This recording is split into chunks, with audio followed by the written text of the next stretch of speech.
Godzilla Tokyo S.O.S is near the top half of my list of favorite films in the franchise. The Kiryu saga, Tokyo S.O.S and its predecessor, Godzilla Against MechaGodzilla, are strong showings for the series. I've always been a big Mecha G fan, and Kiryu to me is the best looking of the original three mechs. I've seen both films dozens of times, which is why it came as a huge surprise to me when I found out that Godzilla Tokyo S.O.S has an in-credit scene that I missed in every single viewing that had huge unused potential. I just wasn't used to watching all the way through to the end credits back in the day. After all, the big Marvel cutscene trend that spread to all sorts of other films wasn't even around yet. I can't upload the whole end credit scene due to copyright issues, but I've cut it down so you won't miss anything, just in case you don't have access to the film. I've also added back in the subtitles from the Japanese language during the scene that are missing here as well.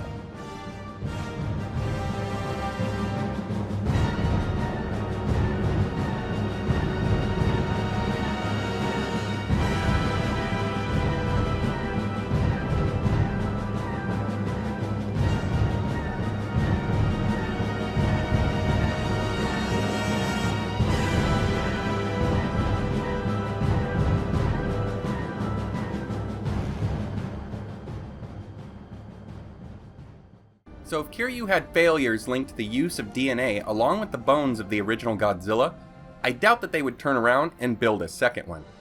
After all, they'd need the bones from the first Kiryu at the bottom of the ocean if they want to go that route again. But even if they don't use the bones, won't the DNA, if used for the DNA computers, result in another possibly uncontrollable Godzilla soul? Instead, what I got from the scene was that they were planning on cloning the 1954 Godzilla.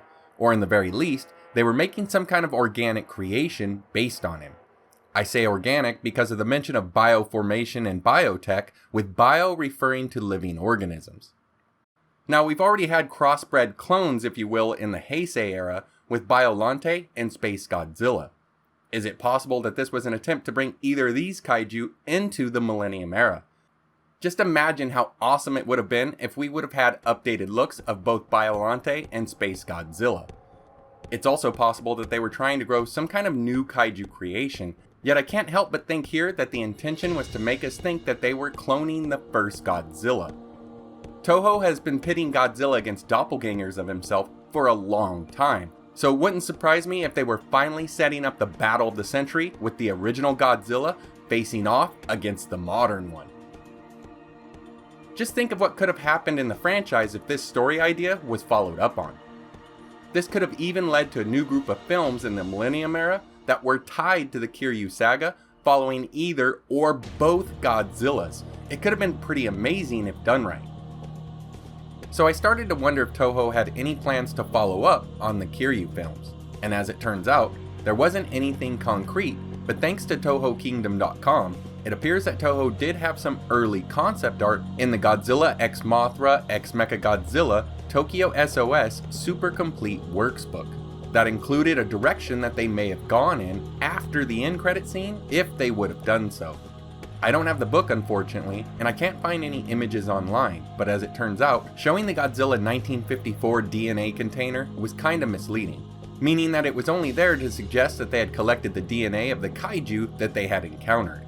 And with it, they would attempt to create mechanized versions of monsters like Varan, Kamibis, Baragon, Kumonga, and others.